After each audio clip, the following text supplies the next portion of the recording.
Hello guys, আমি সোলোরা ম্যাপে নামছি ব্লু জোনে। আর আমার সাথে আমার তিনজন টিমমেট নামছে। আর আমি স্নাইপার চালাবো এই ম্যাচে। আপনারা পুরো ভিডিও দেখতে বুঝবেন। আর আমি এখন ভিডিওটা ফাস্ট করে দিচ্ছি আপনাদের যাতে সুবিধার্থে। তো এখানে একটা এনিমিকে মেরে ড্যামেজ দিই, তো ওটাকে মারার জন্য আমি নিচে যাই আর 1 সেকেন্ডে এটাকে ছেড়ে দিই। পরে এখান থেকে লুটমুট করে আমি স্নাইপার যাওয়ার পরে দেখি প্ল্যান লেভেল 8-এর প্লেয়ার।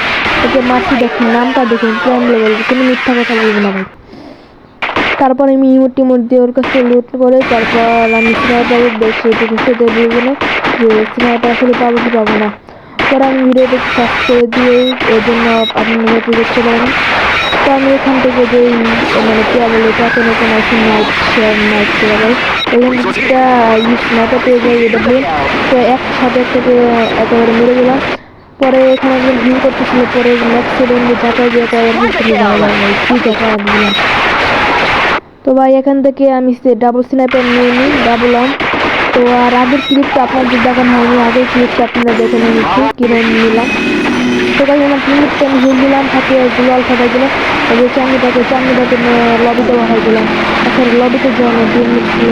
তো ভাই ডাবল শটের খেলা দেখে দেখা। তো দুটো শট তাদেরকে নক করে দিলাম। আর ভাই এখানে পুরো হার্ড লবি, গ্র্যান্ডমাস্টার লবিতে, এর জন্য খুব সিরিয়াস খেলা হচ্ছে। তো আমি গোল মারলাম, ড্যামেজ ভাই এদেরকে কী বলবো ভাই, এত রিভাইভ করতেছে ভাই, মারা একেবারে অসম্ভব হয়ে যেতেছে। তো ভাই আর এক শট দিচ্ছি, আর দুটো শট মরে নাই ভাই। পরে আমি জেল দিয়ে আবার একটা মানছি, পরে তাও মরে নাই। তাতে শট মেরে এটা শেষ করে দিলাম। তারপর রিভাইভ হতে পারলাম না, ও ডাইরেক্ট ফিনিশ হয়ে গেল। আর আমার টিমমেটকে নক করে দেয়, তাকে মারবো। এই যে চামড়িটা এখানে রিভাইভ দিচ্ছে, তো আমি ওকে মেরে দিলাম, আর সাথে সাথে আমার আটকে হয়ে গেলো। তো আমি এই দিকে যে দেখি 5 মিনিট, তো আমি এটা থার্ড পার্টি করে নিলাম। সাথে ভ্যান্ডিং মেশিনের পাশে দেখি আমি নিয়ে করছি, পরে মারলাম, আর সাথে আইডি অন হয়ে গেলো এবং বেচারা বেশি। তো আমার টিমমেটকে আমি রিভাইভ দিয়ে নিই। রিভাইভ দেওয়ার পর লাস্ট জন্য রয়েছে 1 শটের শেষ।